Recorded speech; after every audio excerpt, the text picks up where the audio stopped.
It's the action, point no relaxing. Straight from off the rails with your host, Mr. Patrick. Show we attack, then defend and react.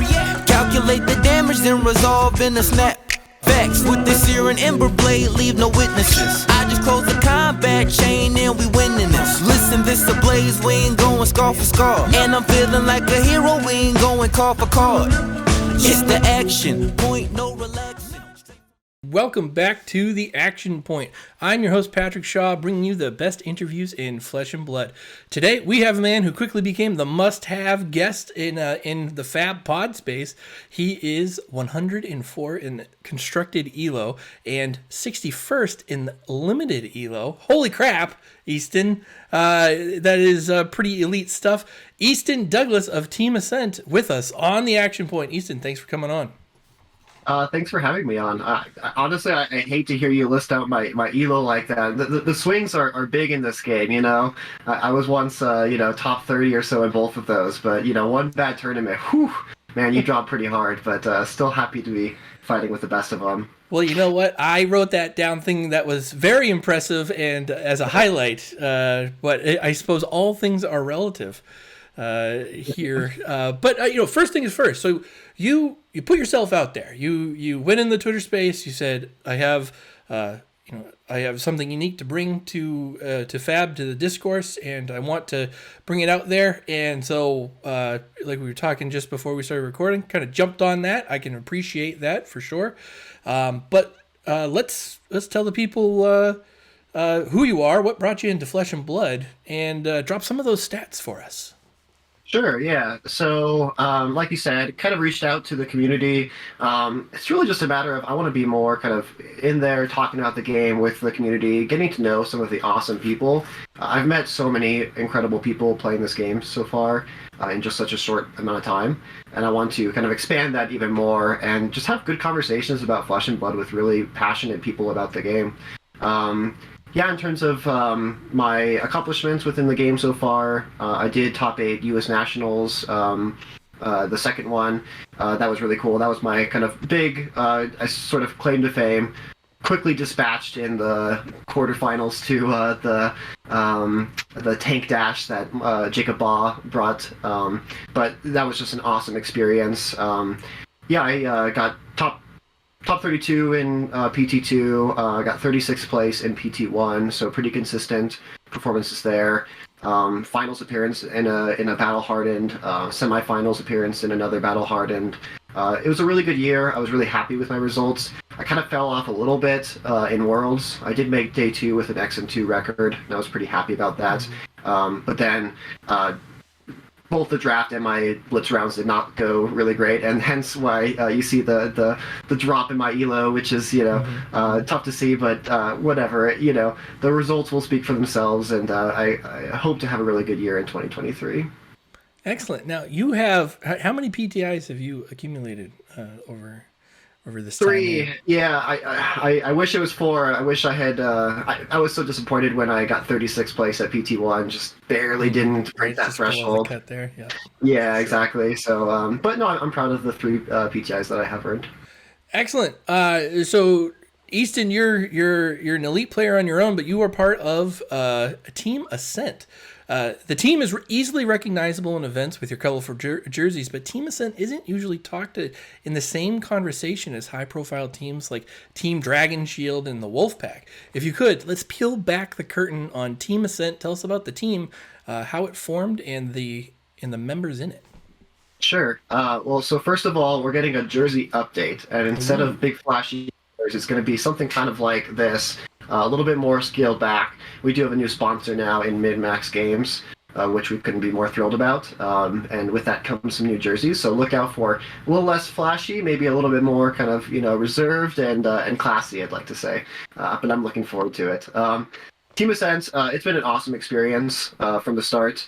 The founding members of Team Ascent were Nick Bova, who's now our team captain, Chris Brummett, Nick Zimmerman. Those 3, they were really big in like the Lightseekers game. I don't know if you know anything about that game, but they were some of the best.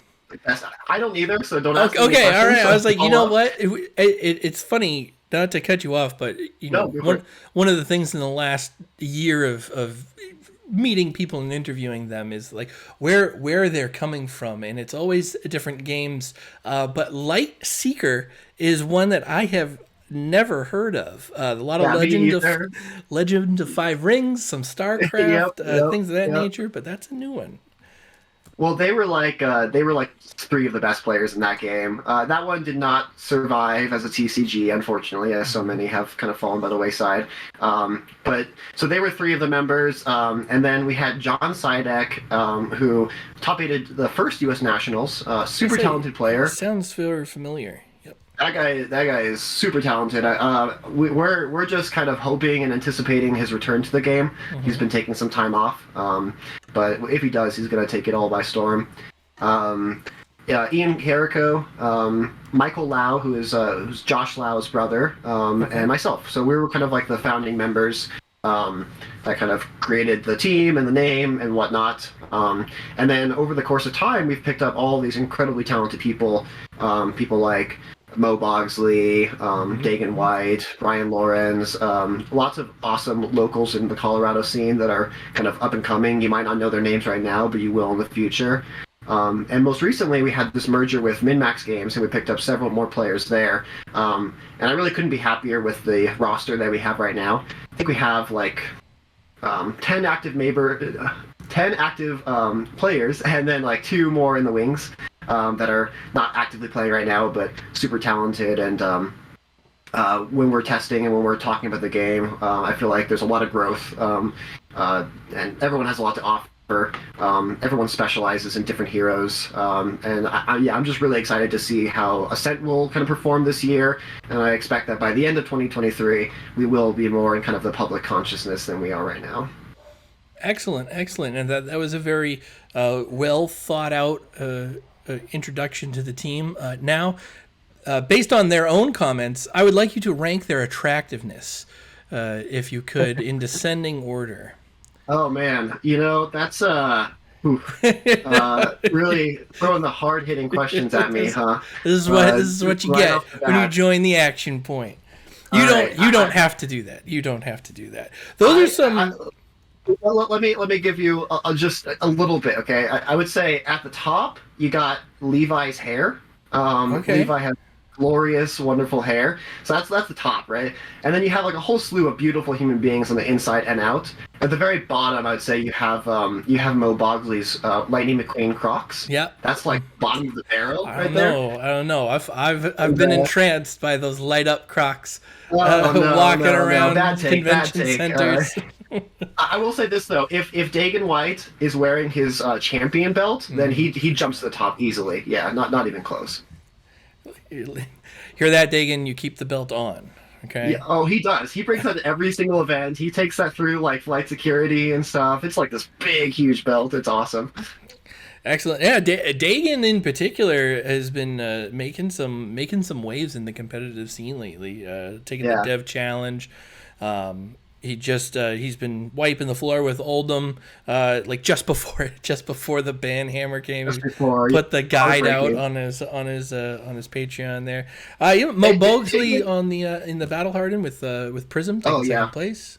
Yeah, second place every time with that guy for sure. Dagan is not only an awesome teammate, but also a bit of like a fat rival too. Like just kind of jokingly, but he and I are tied for the best day one performance in PT events. Okay. There's we both have a X&1 record for PT day ones. So I went 7-0 and then 6-1 at PT 1 and 2 respectively. He did the same thing, I think, in the reverse order. But anyway, I think there's some anticipation, at least from us, to like get to PT 3 and then basically see at the end of day 1 who still has like the same record if someone else overtakes us. Excellent. You speak of internal competition there, and that's a hell of a roster. I actually in US Nats I sat with Chris Brummett on our opening draft table. I bombed that. I had no business being in that table, but it was him and Nam Vo were at my table, and I'm like, "What the hell am I doing here?" No. But Chris's shirt stood out to me at the time. You got some killers there. Now, who is the best player on the team? Again, with the hard-hitting questions, only slightly less hard-hitting than the ranking of the attractiveness. Oh man, it's so hard to say. If you look at constructed elo, for example, I think before the ProQuest season elo changes, we had 3 of the top 10 constructed players. And so it's really kind of easy to kind of look at one of them as one of the best players. I think, I had a really strong start to my season and kind of petered off a little bit towards the end. I don't know, I think you can make a really good argument for a lot of the members of the team. I'm gonna go with I'm gonna give you an answer. I'm not gonna kind of wimp out of it and say we're all the best. I'm gonna say Brian Lorenz. He's probably even more under the radar than I am, but that guy is hyper talented. He actually traveled to Colorado. He lives in California now. I forget where he lived before. I think he recently moved. Regardless, he traveled to Colorado during ProQuest season 2, and he was just wreaking havoc. He was just like crushing that scene. We were all kind of looking at him like, "Oh wow, this guy's kind of crazy good at this game." He was just crushing with Chain. He brought Viserai, I believe, to PT. Did awesome with that. Runeblade expert. Recently switched to Icelander, and that guy just doesn't lose with that hero. The best Icelanders are so intimidating. I think I've been the most impressed playing against him compared to really anybody else, and I think he's going to have another breakout year as well. It's the more names you drop there,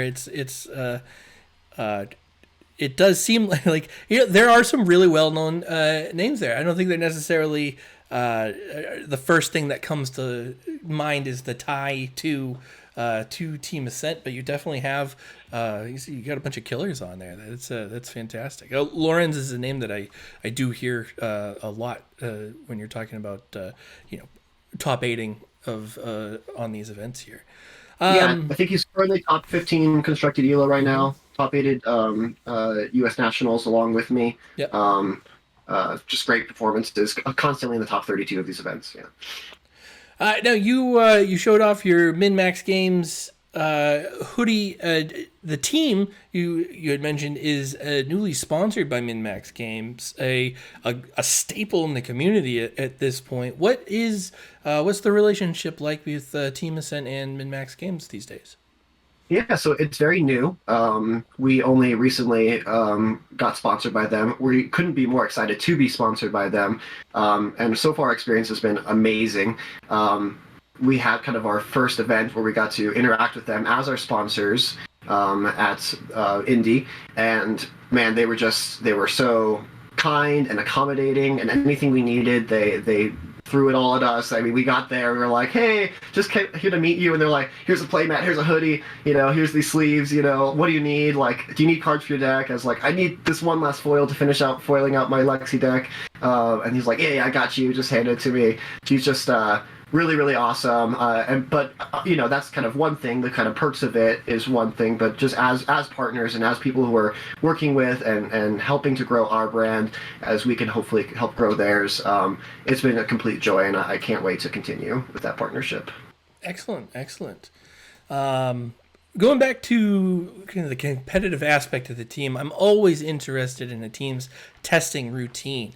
How do you personally and the team get ready for the next big event? Yeah, so we're not super regimented in that we have expectations every single week to do testing and whatnot. A lot of our players prefer in paper testing anyway, and we're kind of scattered around. Mm-hmm.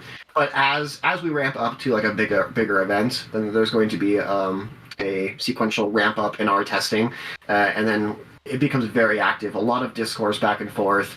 We have a little notification that pings us at 12 p.m. every day saying, "Hey, who wants to test tonight?" We either say yes or no, and then that way we kind of have a plan every single evening. look at who says yes, and they kind of link up and jam some games against each other. A lot of it comes down to like reporting back the results of the games and like what mattered in those games, what can we kind of like take away from this and really improve, as opposed to just like at the end of it was 3-2 in favor of Oldham or whatever. It doesn't speak a lot, but if you can kind of narrow down like this is what mattered in the matchup, this is what he did to really kind of move the needle in the matchup after losing game one, or things like that. Takeaways that you can kind of take and apply is, I think, where we've been thriving the most. Do you, when you're starting to ramp up for these events, do you as a team feel the pressure to kind of show results and show that you can be in that conversation with the Tareks and Matt Rogers and Team Dragon Shields and the Zach Bunns and Hamiltons of the Wolfpack, etc.? I think anybody who tries to become competitive in any card game has that fire inside of them, has that kind of desire to show results. And equally, when you don't have a great performance, I think it can really sting. I think that in a perfect world with perfect mindsets, you can sort of just step outside of that and say, this is just kind of a growth thing. And if you look at each game and each tournament as kind of a learning experience and you really focus on like growing from it, I think in the long run you're going to be really rewarded by not sort of hyper-focusing on the results. But it can be tough when like there's not a lot of events. And I think we see that a little bit right now where there's not a lot of big events. I mean, there's one PT. If you screw up this one PT, that's your one PT for the year, maybe Worlds. But there's not a lot, and so I definitely would like to see more of that, because I think the more competitive events that there are, the more of an opportunity there is to sort of fail in one, but succeed in the long run because you learn from your failure. Whereas in this game is kind of right now it feels like, man, I gotta nail this event, otherwise there's nothing really else. So I've always kind of been in the mindset of the results will speak for themselves, and they will come as long as I do the work. If I try to rush it and I try to force it and I try to mentally put too much weight on myself, then it's only going to be a detriment to me. But if I just focus on like, if I do this the right way and I follow the right path and I try to learn from all my losses and I don't hyper focus on them, but I learn from them, then eventually that will manifest itself in results, and I'll just have that tournament where I feel a little bit unlocked. But I can't speed run to there. I can't race to the finish line. That's not how these things work. So, are you a one hero kind of guy, or do you select them as the meta dictates, or what do you like? If you were playing tomorrow, what would you be picking up? I've been playing a lot of Lexi recently. I played a lot of Dash during ProQuest season, and I was really happy with it before the bans. Now I'm a little bit less happy with Dash. I think that she lost a lot of her good matchups, or the percentage of her good matchups is a little bit less than it used to be, and that really kind of moves the needle for me. But Lexi's really cool because Lexi kind of has the plan for everything. The kind of more fatigue matchups and Guardians and maybe Dromai, these can be tough matchups, but none of them are like auto losses. You're so favored against the aggro field. You have so much control over your game, and so I'm really interested in Lexi right now. But I like Guardian, I like Ranger, I like Mechanologist. I've played all the heroes at least once, and many of them much more. But I tend to focus on 1 to 3 or so that I kind of have in my back pocket. Like for instance with Indy, I was planning on playing Dash up until 2 days before, but I just wasn't liking the Briar matchup. I didn't feel like there was a ton I could do to improve that, and so I kind of audibled last minute to Lexi, which I hate to do. I think you should really pick a deck and stick to it for a long time. This is the first event in a while where I didn't lock it in like weeks in advance, but it's good to have at least a few in your back pocket, so as the ebb and flow of the meta kind of changes, you can sort of audible like that. Now, did you have Lexi like with you on you, or was that like a serious 2 days before, I am scrapping everything and now I've got to find out where I can get a couple, 3 of them? I haven't worked on Lexi in a long time. Luckily, we have this awesome local named Michael Kaywood, and he's one of the most talented Lexis in the world, I believe.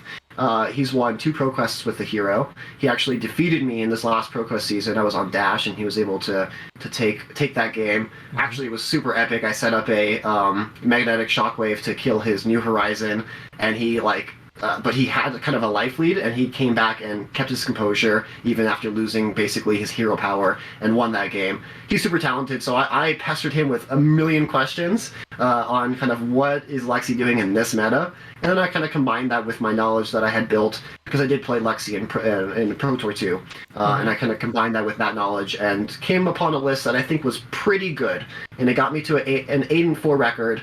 I think if I had been on that list a little bit more, I think I could have easily turned 2 of those losses into a win, and been able to top 8 Indy. As it stands, I was pretty happy with my performance after a last-minute change. Awesome, excellent. All right, you've got some interesting thoughts on Flesh and Blood, and I want to hear them.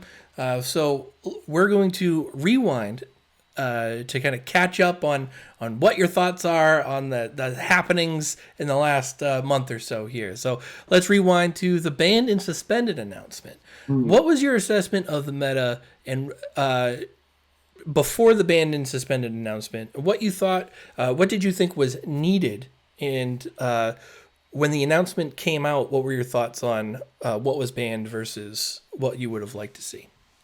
I think it's pretty hard before the bans to argue that any deck other than Icelander was the best deck. I think it was just like, at that point, pretty clear that it was just doing this whole kind of fat math thing better than anyone else. The ability to have really, really good math in your card pool while also being able to have the flexibility of express that math through multiple turn cycles where a single arsenal can represent so much damage, and the ability to play good math on both turns. There's really nothing like it, especially when it interacts so heavily with the opponent and you can kind of get them if you outplay them. So I definitely felt like Icelander needed a big hit. I felt like Oldhim and Vi were also 2 of the strongest decks. I actually think Dash was one of the strongest decks before, because Dash was favored into Icelander and Oldhim, and was pretty close to 50-50 against Vi. And so that's why I was so excited to be on Dash for Indy. But then the bans kind of totally changed that for me. And I guess if we're just looking one by one, Amulet of Ice, whatever. I don't know. It was a fine thing to hit. I don't feel super strongly about it. Hypothermia, great card to hit.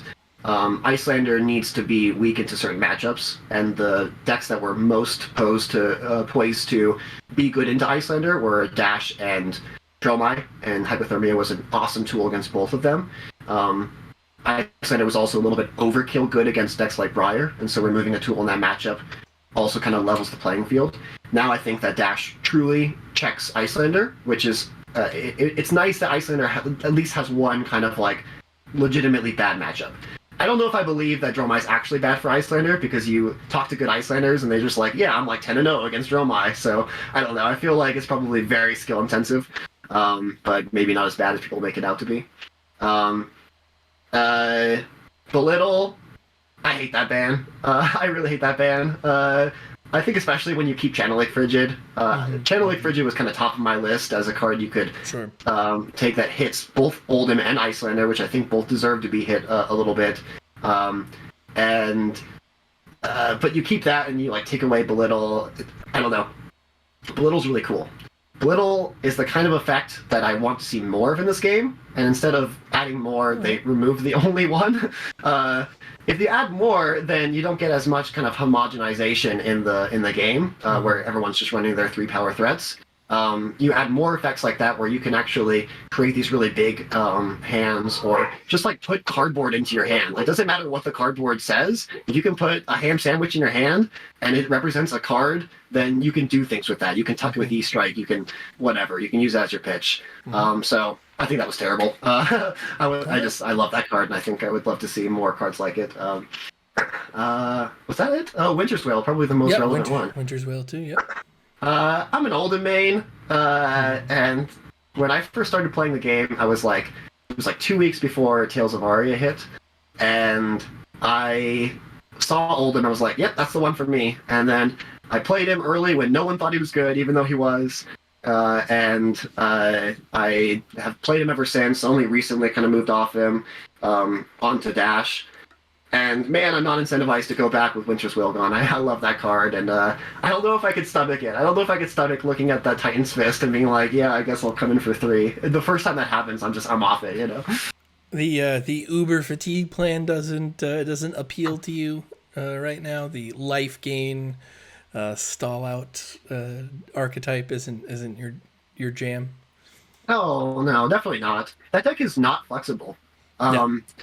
You look at that deck, and everyone's like stressed about it. I think people will look back on this time in Flesh and Blood, and they'll be like, "Oh yeah, that's the time that aggro players learn how to be good at aggro and learn how to damage stack and learn how to be able to take advantage of these deck lists like Oldhim that they're so exploitable." That can only play one way. There's no flexibility with the cards, and so for a tournament, you look at Dunn's list that he brought, and congratulations to him. He did the thing that everyone was maybe a little scared to do because of the clock or because Winter's Will was banned or whatever reasons. He did the thing that no one else could do, and he got rewarded for a second place finish. Could have easily been a first. People are going to have the opportunity to test against that, and they're going to improve against Oldhim, whereas Oldhim, there's not a lot you can do. I mean, you can make some different choices here and there with your deck list, and you can definitely optimize.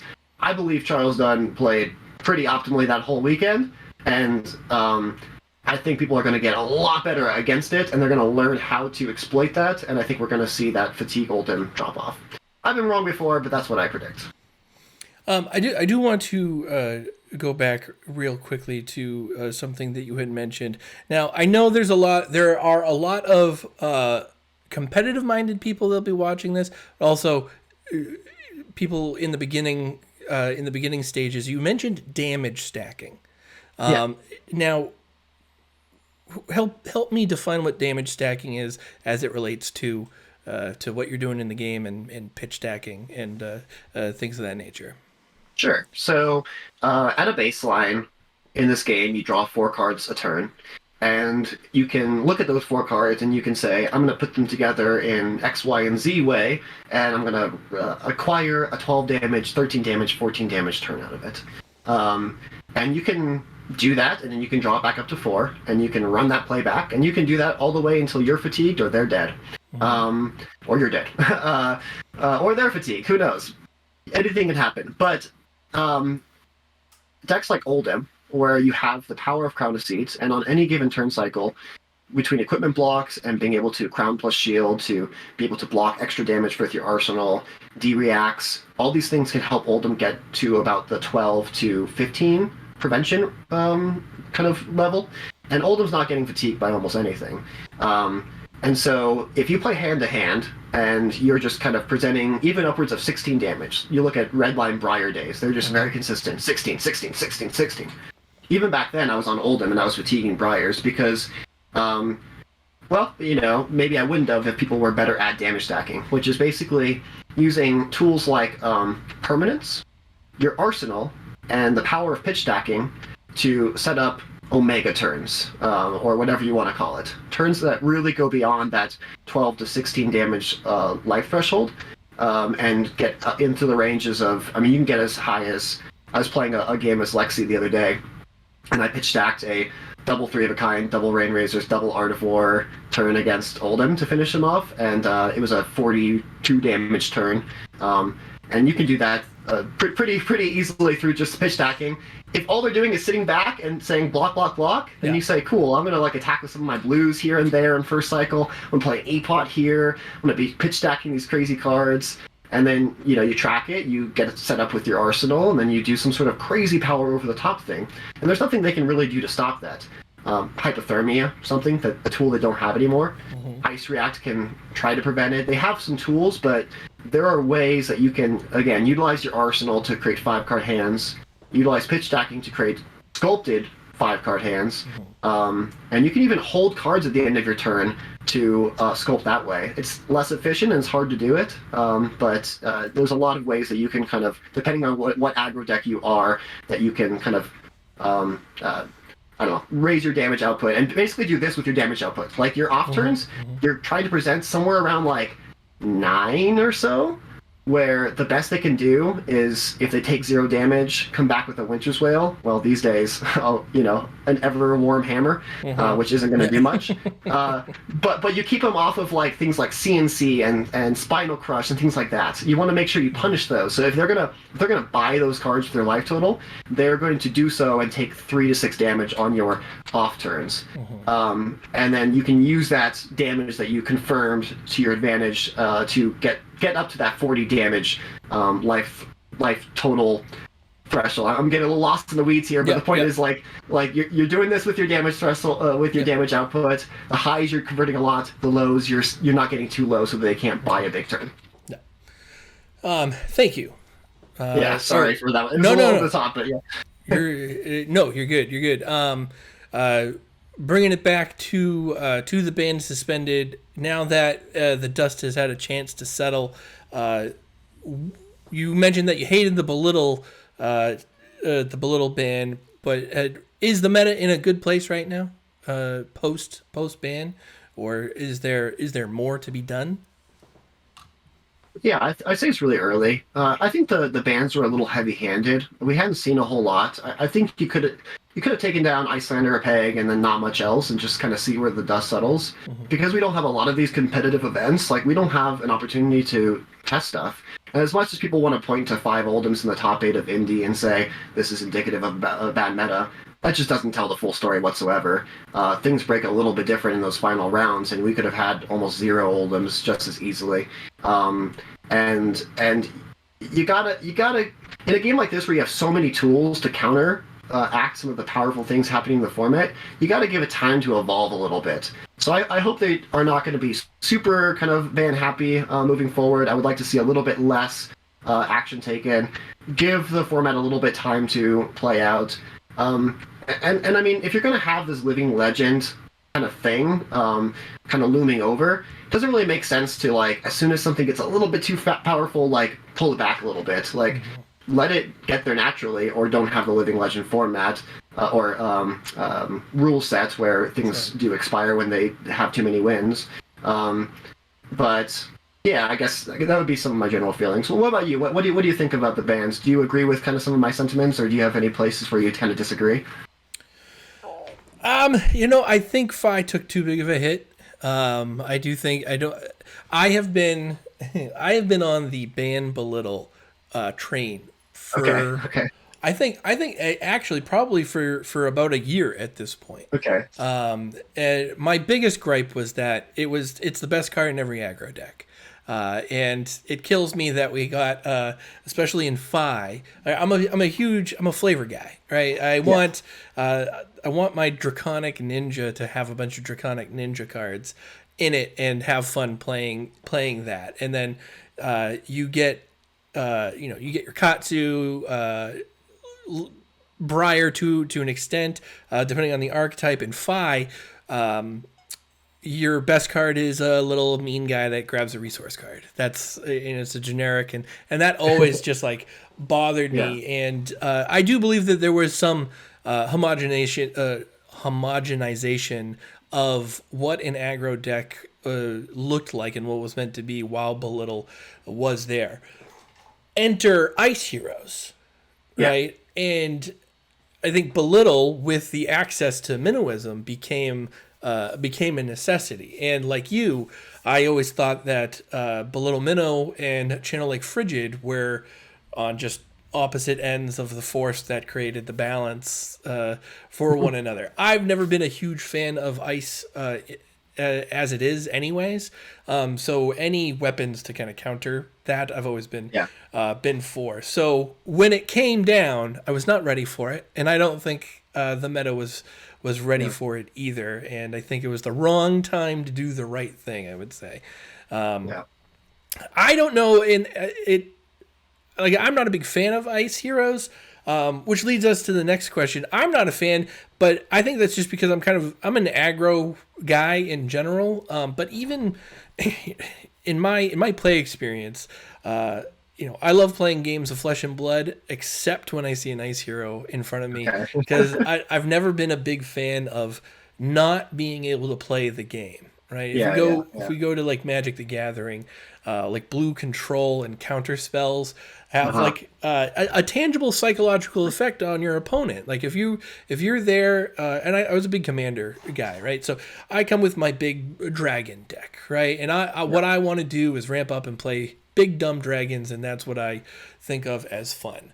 To know that there's somebody on the other side of the table there that has like a blue commander and is just waiting to basically tell you that you cannot play today is like, that it stings. It's a knife, it's a dagger, it twists. That's how I've always felt. Ice Heroes tread that line very very closely to me, and it's something that I'm keeping an eye on there.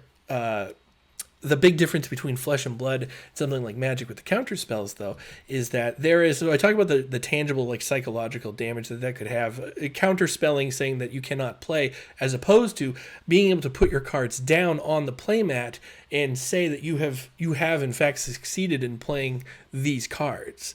And then something like Oldham has above rate defensive value, which may negate what you're doing. In another way, but it's not by saying you cannot do this right now. You have been allowed to play your game. I am just countering it in a different way, and I think that's okay. Icelander with multiple frostbites and Ice Lexi in particular. When you get to those, like as a Katsu player, facing an Ice Lexi and getting like 9 frostbites. That's kind of where the feel bads started to come in for me. So what is your take on Ice Heroes being introduced to the game and their spot in the game in the meta long term? There's a lot to cover with that. First of all, why did you have me on your podcast? I'm like your enemy. Like what you just described is like all the things I love about these games. Like when I played Magic, I played counterspell decks and I played like Death and Taxes. And then in this game, I basically play Oldham, which is like the blue-white control, and then Ice Lexi, which is like the Death and Taxes of this game. So you basically just described like all the things I love about the game. I do not want it to become a zero-sum game. I want it. What I want cool interaction, right? So when I play my counterspell deck or my Ice Lexi deck, I'm not looking to sort of like deny my opponent the satisfaction of playing the game. That's definitely not my intent. What I enjoy is the kind of sense and maybe even oftentimes illusion of control over the game. I think in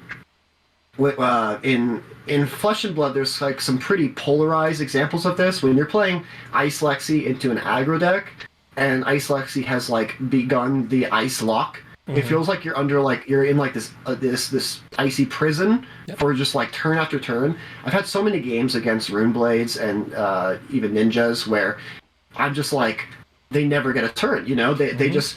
I do. It's damn if they do, damn if they don't. And so it's a little overkill, right? I would prefer they be able to play the game. What I want is I want really cool interaction because I don't like. I'm not a big aggro player because I don't like sitting down and being like, I'm going to optimize my damage and you're going to optimize your damage, and I have to sort of hope that mine is better or construct my deck in a way where it's better, or hope that my opponent basically makes mistakes. And those are kind of my avenues to victory. Sometimes also winning the die roll, right? That's tough for me to stomach because I want oftentimes the illusion of control, even just to feel like I am playing these cards that force my opponent to think about how their cards interact with mine, and not just be like, take it, here's my damage output. So I think in that way, Ice is really good for the game. I think to some of your points in the ways that it can be bad for the game is that it can create a lot of feel-bad moments for a lot of players, and that matters, right? Counterspell as a game design is not very good, right?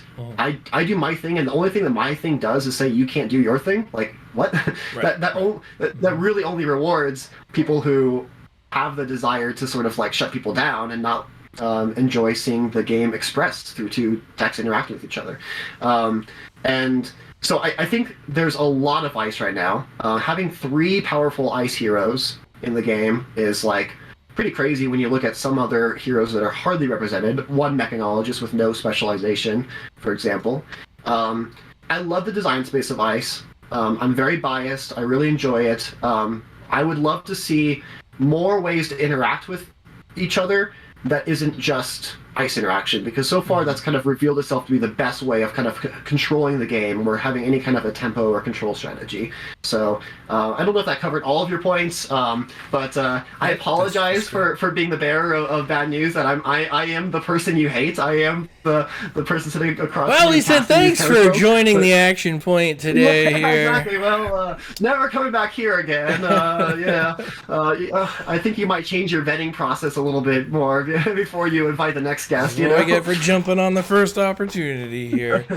No, so what I would say is that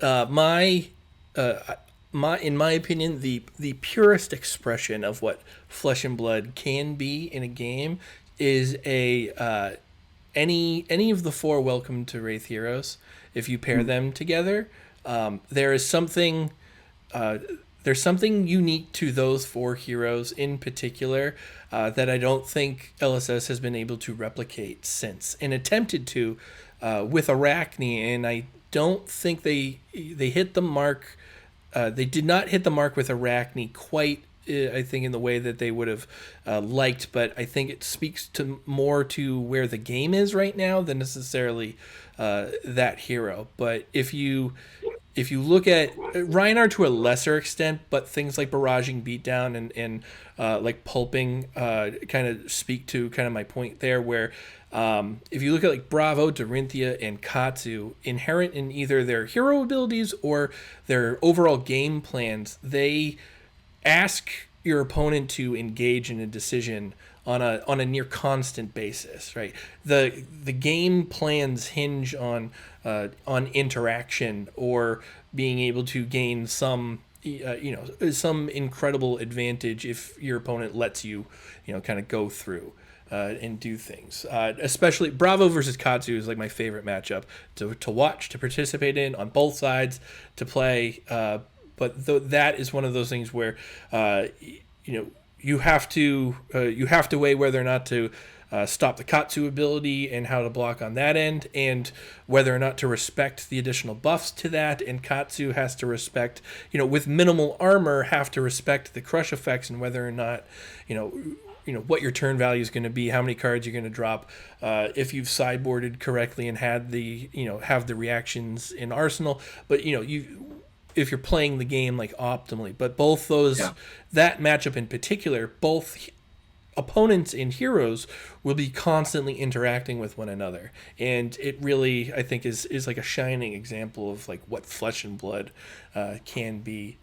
Honestly, I think outside of the Iroh Welcome deck mirror match, I would say. I think you have some great points, and to a few of those points, I think that the limited format for Welcome to Wraith, I've never enjoyed limited more than that format. I think Bravo's a little bit too good in that limited format, but otherwise, you have a bunch of generic, like common rarity attack and defense reactions. Some class, some just generic, and that makes the limited format really fun. I think early on when I started playing the game and Katsu wasn't really that prevalent, and 5 wasn't around yet, the first time I played against Mask of Momentum, I was like, wow, this card's so fun to play against. I want Lynx to be banned just so Ninja's players have to run Mask Momentum, because you're right, it makes every turn interesting. Dorinthia, same thing, like this instant speed interaction, it's really quite fun. So I agree to those points. All right, moving down the list of hot takes here. Outsiders previews have been trickling in. There's a lot of excitement surrounding the set, drafting it, and playing with some old and new heroes like my Katsu. Should we be worried about the current crop of top heroes outshining whatever this set brings? What do you need to see from Outsiders to get truly excited about it? Yeah, so I think a lot of the heroes like Katsu and Azalea and Lexi, and these heroes are kind of right on the edge of being good. Even Arachne isn't that far off. Like, it's missing a few tools, but So I think that if they print some really powerful generics for those classes, I think you could see some of those existing heroes kind of rise up. So hard to make any kind of prediction of what you expect to see out of these new heroes that are printed. You really need to see like the whole card pool before you have even an inkling of an idea.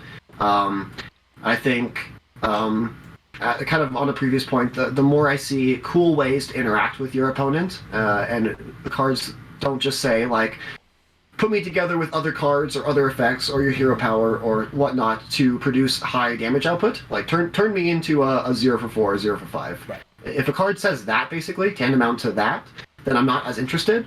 There could be a little bit of that, but I want to see more cards that say on hit something or I want to see a lot more kind of marginal on hits, like on hit, just a little thing, like make you think about it, make you think about blocking it. You might not, you probably won't. Make you think about it, you know. Little things like that I want to see. Yeah, that's kind of what I'm looking for. I'm hoping for a really fun draft experience because I don't think that the last couple sets were really what I was looking for from this game in terms of limited. I may have this written down elsewhere, but what is your favorite draft set? Is it Welcome to Wrath? What is your what has been your ideal drafting experience so far? I'm not a big limited player in general, but I had the most fun. You're back into the circle of friends. Me neither. I'm a constructed guy. Okay, cool. All right. I got back in your good graces. I've been kind of like clawing, trying to you got there. say a few things, find some common ground, you know, send an olive branch your way here and there. All right, finally got there. So yeah, I think Limited's fine. When I played Magic, I wasn't into it either. I think that Flesh and Blood is just like the best constructed game I've ever played, and not high on my list of limited games so far. I do think that Welcome to Wraith was so like the first time I played that was the Return to Welcome to Wraith weekend, and I played a lot over that weekend, and I had so much fun because like people were just casting Stinkbelows and Razor Reflexes and Pummels and Immovables and stuff like that, and you had to care about these Dorinthia on hits and things like that. There was just a lot of cool back and forth and interesting things going on. Albeit, I do think Bravo's overpowered in that format from my limited experience. But more of that. More attack and defense reactions. I think that's where limited can really thrive, is if you put a lot of those into it. All right. The hot take is right there. More attack and defense reactions, LSS. Is this just all hot takes or well, no, we gotta get a baseline here. With nothing to compare it to, it's all hot takes because this is the first time we're hearing about cool. it. Yes. We mentioned the organized play schedule here that just came out, and you had stated that it is a little lacking. Let's talk about that. LSS just laid out a bunch of updates for us for the 2023 OP season. It got mixed reviews from, I think, the player base. Easton, are there enough events on the schedule this year? Yeah, you know, it seems like I don't follow this stuff too closely, to be honest. I'm like not very organized when it comes to these events. So I'm not going to know all the specifics of which region has more, which ones have less. I'm sure there are going to be a lot of regions that were underrepresented, and I feel really bad for them. It seems like Europe got a lot of events, so that's really cool to see. In terms of, for me, I just think of it as like the big ones, right? Pro Tours, Nationals, and Worlds. So last year was like the kickoff to their big season, and they had 2 Pro Tours, 1 Worlds, and 1 National season. This season, we got that minus 1 PT. And that was really discouraging because following Magic for so long, you know, you had 3 or 4 PTs a year during their heyday.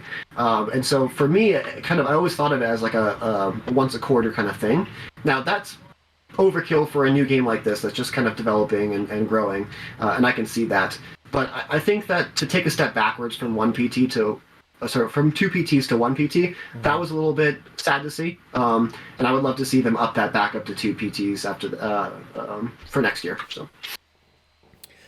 With the news that the World Championship would be in Europe, are you a traveler? Will you mentioned you traveled to PT2? Is that if you qualify there, are you absolutely going to wherever it is in Europe? Yeah, luckily I have a couple PTI's bank, so I have my qualification already for that. Looking forward to going to Worlds, and I will definitely be going there. I love traveling. Actually, this guy who just joined me, hopefully he doesn't yell because he's quite a vocal cat.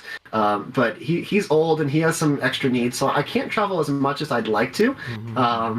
But I absolutely will make it to that. I had a lot of time, a lot of fun touring France, and we actually went to Brussels and Amsterdam and a few places. And probably won't be able to do it as extensive, but I will definitely be there at Worlds. Excellent, excellent. Obviously, you're here and not in Auckland, New Zealand, for that calling, but that is happening. That's I would happening love to this be there for weekend. that.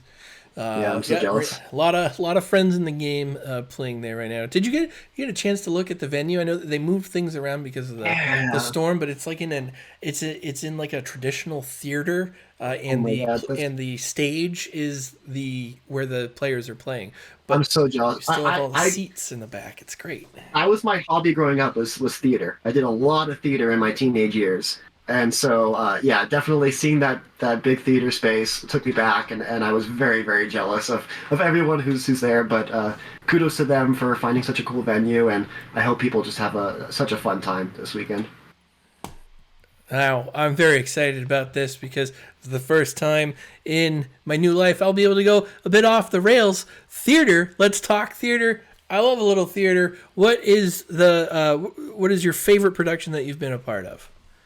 Oh man, I don't know. So I think I did mostly performing towards the end of my time in theater, because I did quit once I turned 18, 19 and kind of started to do other adult things. Not to say you can't enjoy it as an adult, but that's kind of the path I took. I was able to direct a production of You're a Good Man, Charlie Brown, which is a wonderful little musical. And I just absolutely love that. I think I had such a star-studded cast based on our local community theater scene, and they were all they just owned their roles, and I think it came together so well. And I have a lot of pride for that. So probably that. I didn't perform in it, but that's the one I liked. Probably the role I enjoyed the most was I got to play Seymour in a production of Little Shop of Horrors. And that was kind of a dream role of mine. So all right, cool. Excellent. That is a good one. Do you have like a Broadway playlist in the car, like right now, ready to go? No playlist. There's a few musicals that I go back to. I kind of fell off a cliff in terms of my interaction with that whole scene. In recent years, I think I've gotten a real nostalgia kick out of putting on some of these musicals I really love. And even through like the time I wasn't listening a lot, there's still a few musicals that I think are so good, and so I continue to kind of put them on and have a lot of fun listening to them. Excellent. Yeah. I'm a Rent guy myself. Oh, Rent. Okay, that's great. Yeah. Never got to perform in that one, and that's one I would have loved to do. So there's Tick Tick Boom. Are you familiar? Yes, I am. Yep. I also co-directed a production of that, and it's kind of like Rent, but in my opinion, maybe even like Jonathan Larson's best thing, even better than Rent, maybe. I think it's so good, and the recent movie production that they made is also quite good, surprisingly. With Andrew Garfield. Oh, he's so good. I know it well. Yeah. All right. So did you ever perform? Or I did not. I'm just simply a fan. Okay. A life full of regret of not performing, but always been a fan. Friend of the channel, Ethan Van Sant is a fan himself. So we've had a conversation or two. I got to bond with him over that next time I see him. Yeah, absolutely. He's a show tunes guy. That's like his jam. Nice. All right. Back on to the rails here. Yeah. All right. Let's get a little controversial. Okay. There's been recent discourse on the state of the game when it comes to the local LGS level. LSS and Flesh and Blood are certainly on the uptick by most accounts, but do you see a potential problem at the base level for LGS's carrying product and holding armories? So, I am like not a source of knowledge. I'm not going to give you some sort of take that is going to totally like, I don't know, be I'm not going to come at it from like an economic standpoint or anything like that. I need you to scorch some earth. I can only say how I feel, which is that, the discourse surrounding it, it's unclear to me how impactful just like talking about these things really is. In my mind, if you want to do something about it, you gotta make it out to your LGSs. I know I've been really bad about that ever since I started taking it more competitively, and also started getting busy with work and picking up some other hobbies. It's been really hard for me to like find the time to make it out, and it's something I do want to kind of improve on in the future, because it does matter. There are some awesome people cultivating some amazing scenes. I know whenever I talk to Dagan, he always talks about how he's sort of just making it out to like 3 armories a week because he just wants to keep that going, keep the excitement around the game going.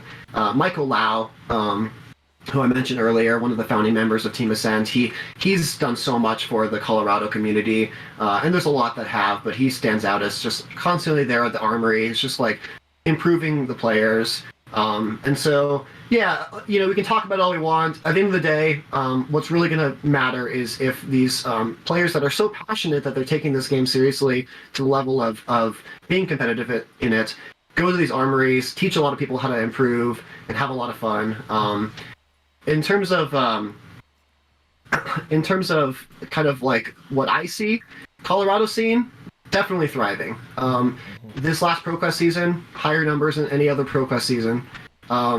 And when I do make it out to an armory, I'm always surprised with how many new faces are there. A lot of new people. Still in the numbers of like 10 to 20 people at armories. We have them like every day of the week. So at least for my scene, which I can only speak to, still thriving, still great. And I think just kind of broadly speaking, I just, I don't want to be like a doomsayer, because at the end of the day, it is really hard for a game like this to kind of compete with some of these titans of the industry right now. I think Fab has a better chance than any game I've ever seen. But right now, I'm just loving it so much. I'm just riding this wave, right? And if this wave subsides, there's always going to be so many other amazing games, and the friends that I make along this whole way are going to last and play other games with me. But if this wave kind of sort of continues to just kind of grow in strength, then that's going to be all the better. But I'm just sort of trying to sit here, enjoy it, try to do my part to kind of be a part of the community, try to do more of that in 2023. And I recommend other people do the same. Just make it out to the armory. Like it matters a lot to these players, especially if you're like a name in the game. If you make it out to the armory, that like means the world.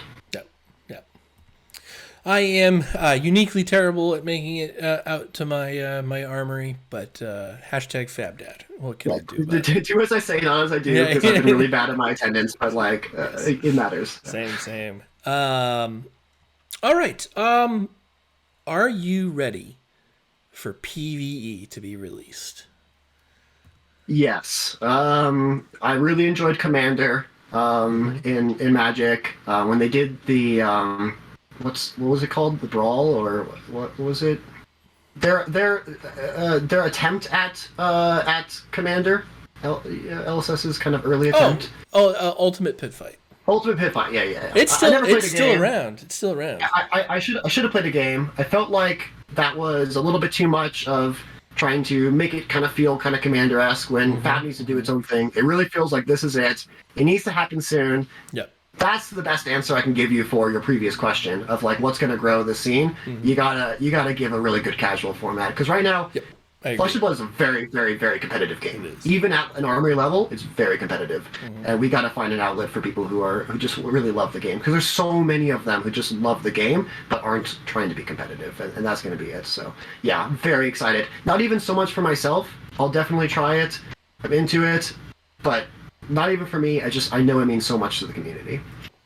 It has such potential.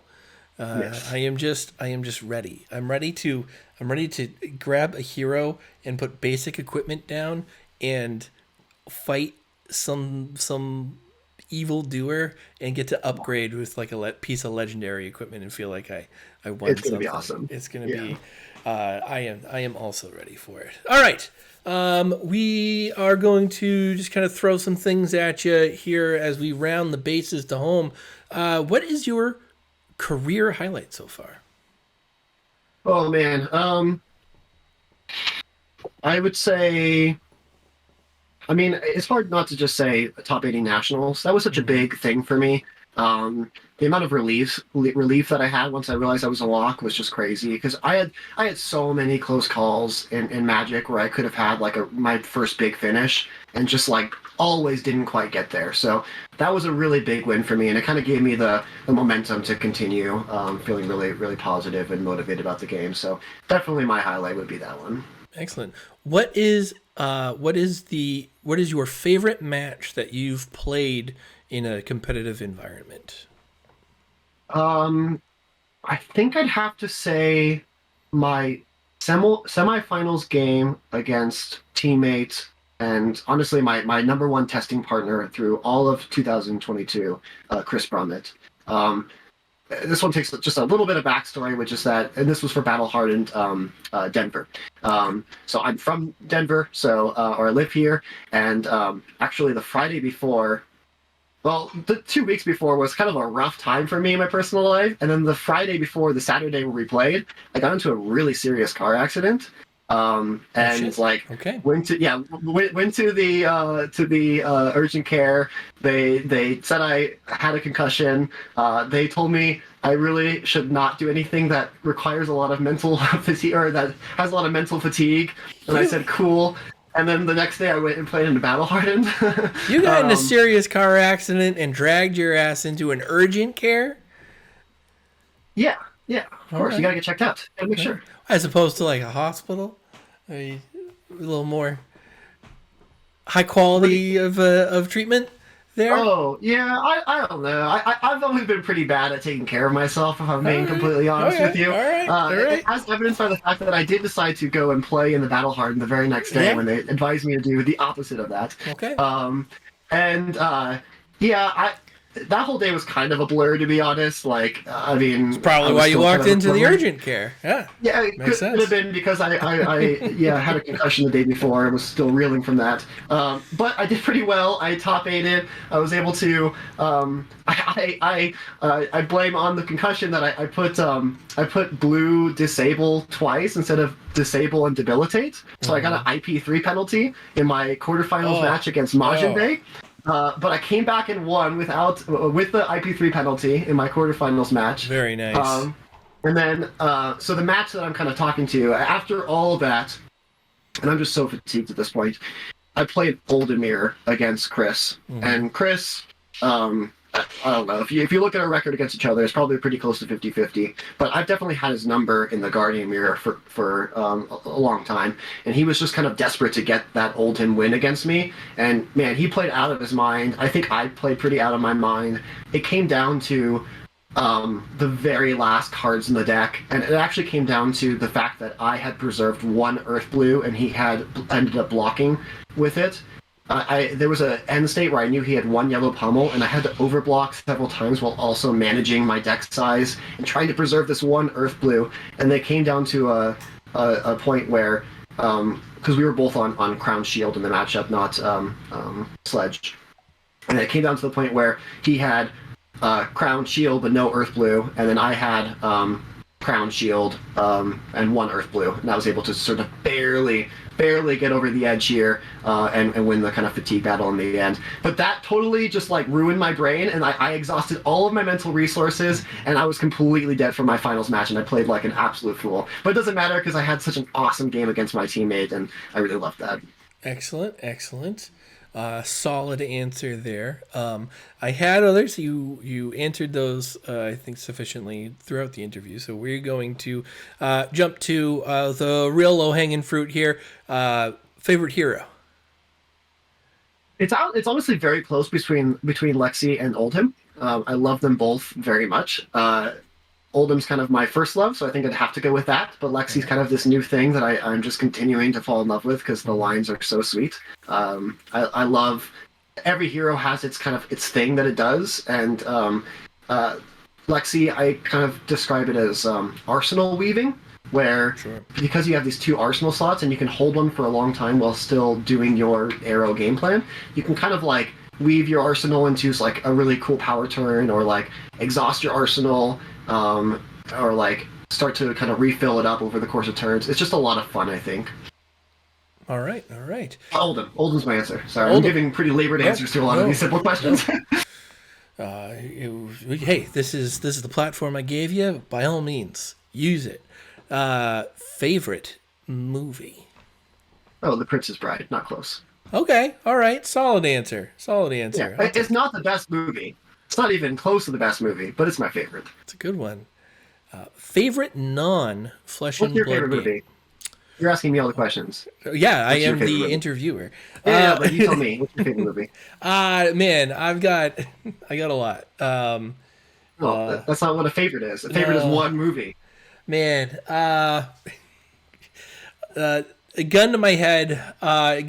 Rent goes there. Just is Okay, what it is. nice. Yeah. But a very close second is SWAT, 2003 action thriller. Never seen it. Starring Sam Jackson, Colin Farrell, LL Cool J, LA SWAT team. It's fantastic. Early cool. Jeremy Renner, kind of mindless, but super fun. I'll have to check it out at some point. All right, favorite non-flesh and blood game.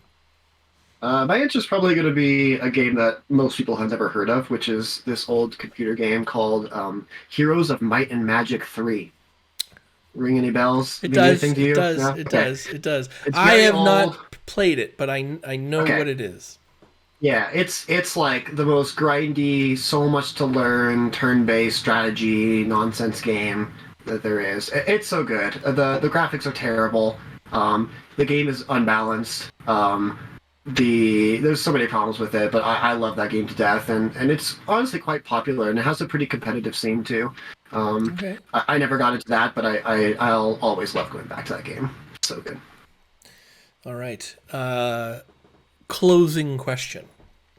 What is something that you'd like people to know about yourself that they wouldn't know already? I can only assume you mean fab related. No. It is this is completely wide open. Well, I'm pretty boring, so I'm gonna go with something fab related. all right. I really like deck building in this game. I've always liked deck building in card games in general. When I first got into Fab, I looked at all the rules engine and like the card pools. I was like, wow, this is the most boring deck building game of all time. And then over the course of time, I've just had a complete 180 on that, and I think that it's one of the most interesting deck building games of all time, especially when it comes to like balancing your ratios. And having really good game plans for a certain matchup and feeling the tension of your 80 card deck. So I guess what I'd like people to know is that I do love it, and I have honestly been pretty innovative with a lot of my deck lists. If you look at my lists from all these major events, they're not really stock for the most part. When I played Starvo in PT1, I was doing some crazy things that I think made me a solid favorite into Prism, whereas other Starvos were really struggling in that matchup. I also had a pretty deterministic, fatiguing chain strategy, and the mirrors 50-50 almost no matter what you do, so I really feel like I unlocked something with that list I ran. My Lexi list, pretty innovative. All 9 Winter Spites was a huge new tool that no one was really trying, but gave you intense control over the game in a way that I know you would hate, but at a competitive level, it was quite successful. It was quite successful at a competitive level. And so, yeah, I guess just I enjoy innovating. I enjoy trying new things. I think there's a lot of room to grow in deck building in this game, and I encourage more people to do it. Excellent. All right. We got there. We did the thing. Now before we close out officially here, this is your spot to plug your stuff. Where can we find you on social media? And if you have any other projects, by all means, I know you have more guest spots coming up in other pods. Let the world know where we can find you now and in the future. Yeah, sure. So my Twitter handle is tealwaterfab. I also recommend that you follow Ascent Gaming LLC. That's our kind of flagship team Twitter accounts. There you go. Min-Max Games as well. I would suggest you give them a follow. They're an awesome sponsor and a great for our community.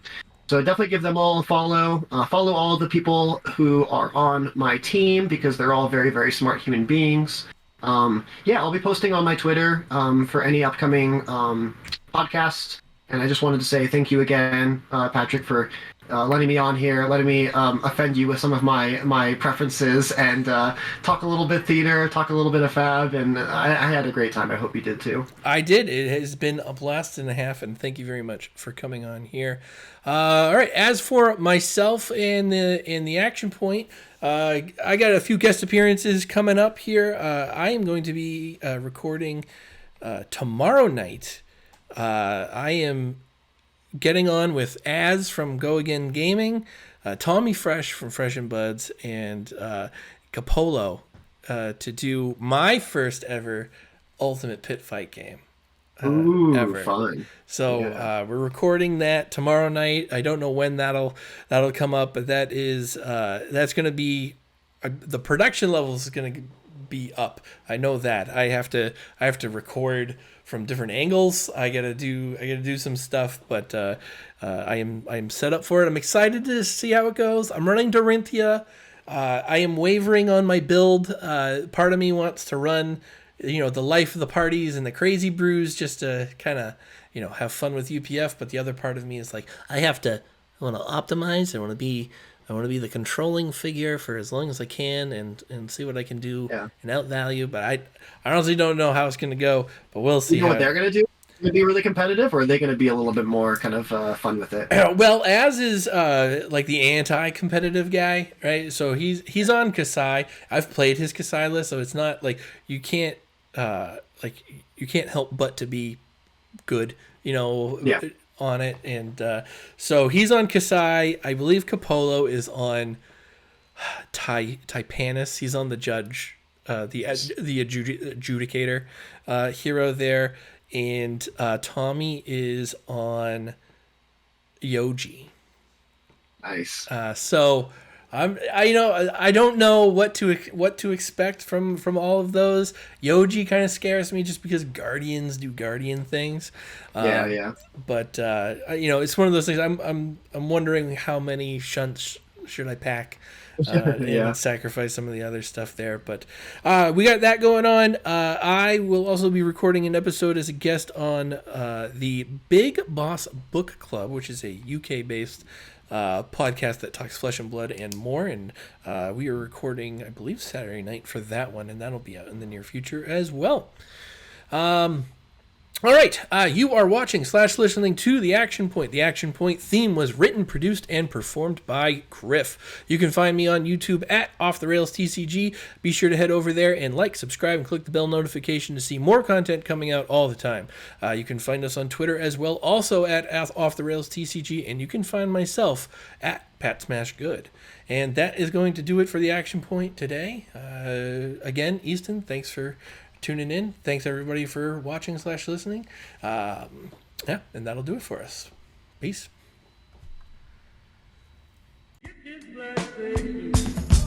It's the Action Point, no relaxing. Straight from Off the Rails with your host, Mr. Patrick. Show we attack, then defend and react.